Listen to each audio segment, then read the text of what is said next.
Para muhibbin rahimakumullah, yuktasabul ikhlas bitadabburil ayati wal akhbar fi targhibil ikhlas wa tarhibir riya. Nah, supaya kawa ikhlas. Kita sudah tahu tuh di ikhlas tadi, ibadah nang karena Allah, kadada karena nang lain-lain. Itu ikhlas. Tahu sudah kita. Cuma kayak apa supaya kau menerapkan itu di dalam ibadah kita. Nah, ikhlas itu diusahai pertama dengan merenungi ayat-ayat, hadis-hadis yang menggemarkan ikhlas dan menakuti riya. Nah, kita cari, kita renungi Al-Quran, bagaimana memuji orang yang ikhlas. Al-Quran, Al-Hadis, bagaimana menerangkan akibat surga terhadap orang yang ikhlas. Al-Quran, Al-Hadis menakutkan bagaimana orang yang kada ikhlas. Orang yang kada ikhlas itu beramal, apapun amal ibadah, kada ikhlas. Itu di akhirat dipanggil Allah dengan panggilan ya munafik, hai munafik. Ya ghadir, hai penipu. Nah, kita tuh beribadah kada ikhlas. Allah memanggil di akhirat dengan panggilan hai penipu, hai orang munafik. Nah, ini yang kita renungi hadis-hadis seperti ini agar kita bisa ikhlas. Bahkan diriwayatkan bahwa orang yang tidak ikhlas itu nanti di akhirat akan diulu-ulu oleh Allah. Sebagaimana dia dalam dunia mengulu-ulu kepada Allah. Kan sembahyang. Tapi sembahyang ini yang dicarinya adalah pujian. Itu mengulu-ulu Tuhan ngarannya. Kisahnya menyembah Tuhan, tapi hatinya menyembah orang yang dia harapkan. Nah, di akhirat dibalas Allah. Jar Tuhan pulang bin pulan masukkan ke surga. Masukkan. Nah, bejurut kesukaan ke surga. Sampai kamu ke pintu surga, ditutup orang pintunya. Tak, ditutup. Nah, jar Tuhan dalam dunia ikam maulu-ulu aku, sekarang giliranku maulu-ulu ikam. Nah, ditampayakan surga kenikmatan. Sekalinya kada boleh masuk ke neraka dulu singgah. Nah, inilah akibat orang yang maulu-ulu Allah di dalam dunia. Bersedekah itu ibadah. Mestinya karena Allah. Tapi kalau kada karena Allah, itu istihza billah. Maulu-ulu dengan Allah. Allah akan membalas nantinya ulu-ulu itu di akhirat. Nah, jadi kita untuk dapat ikhlas itu pertama merenungi ayat Quran, hadis-hadis Nabi tentang bagaimana orang ikhlas, bagaimana akibatnya orang itu mun kada ikhlas. Yang kedua, supaya bisa ikhlas nitu wa bi ikhfa'i wa kitmanil hasanati wal a'malis shalihat.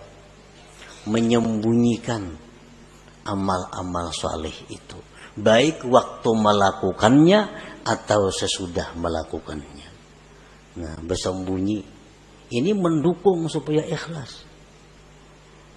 Beramal saleh, sembahyang sunat, pokoknya hal-hal yang kada disuruh kita benampak, sembunyikan amal-amal itu.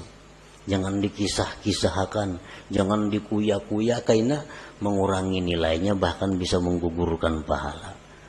Nah, kita menyimpan amal saleh serapi-rapinya itu membantu keikhlasan.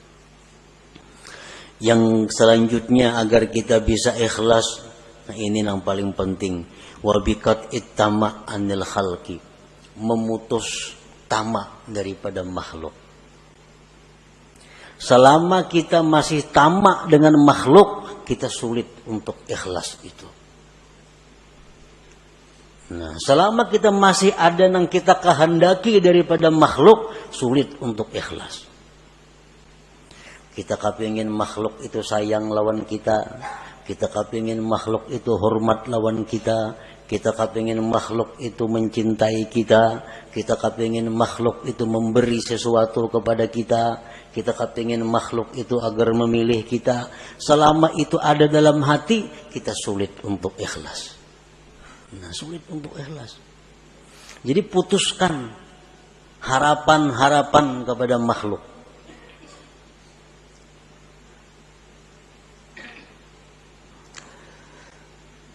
Wa bidawamir riyadhati wal mujahadah, dan juga dengan selalu latihan dan berjuang. Jadi ikhlas ini mesti dilatih dan berjuang.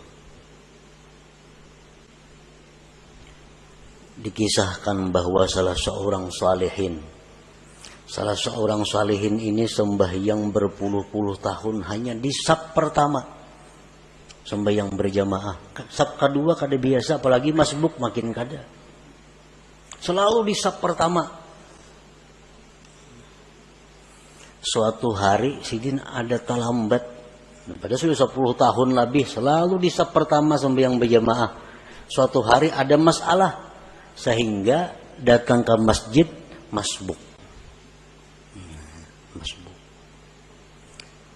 Lalu ujar sidin, aku merasa supan masbuk nih. Merasa supan.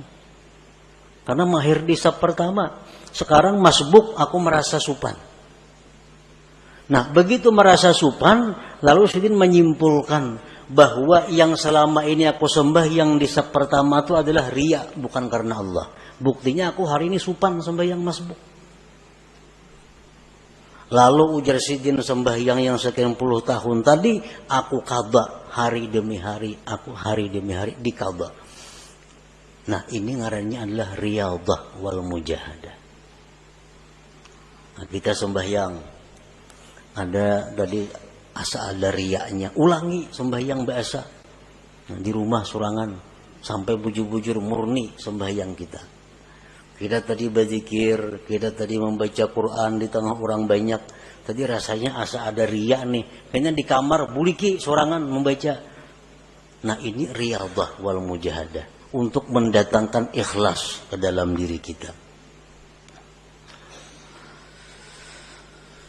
Nah, kemudian lagi supaya bisa ikhlas itu adalah waddu'a ilallah ayyarzuqahul ikhlas.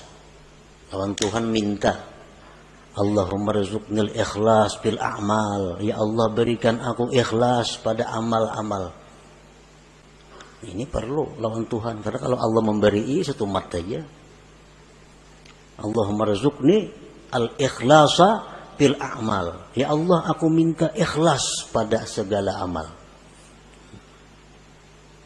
Selanjutnya lagi yang mendatangkan ikhlas adalah suhbatul mukhlisin. Bakawan lawan orang-orang ikhlas. Mun bakawan lawan orang nang katuju riya, menjangkit katuju riya juga. Kawani orang-orang nang ikhlas, maka itu akan membawa ikhlas kepada diri kita. Wal iktifa bi ilmillahi ta'ala, dan ikhlas itu juga didatangkan dengan merasa cukup dengan ilmu Allah. Merasa cukup dengan tahunya Allah. Aku ni beramal, bila Tuhan tahu saya kung cukup dah. Yang lain biar kadang tahunya. Nah, ini iktifa bi ilmillah. Bila kita kau macam itu, ikhlas. Aku beribadah, kada penting manusia, kada penting orang lain tahu. Bila Allah saya kung tahu cukup sudah. Nah, jadi itu jalan-jalan untuk mendapatkan ikhlas tadi.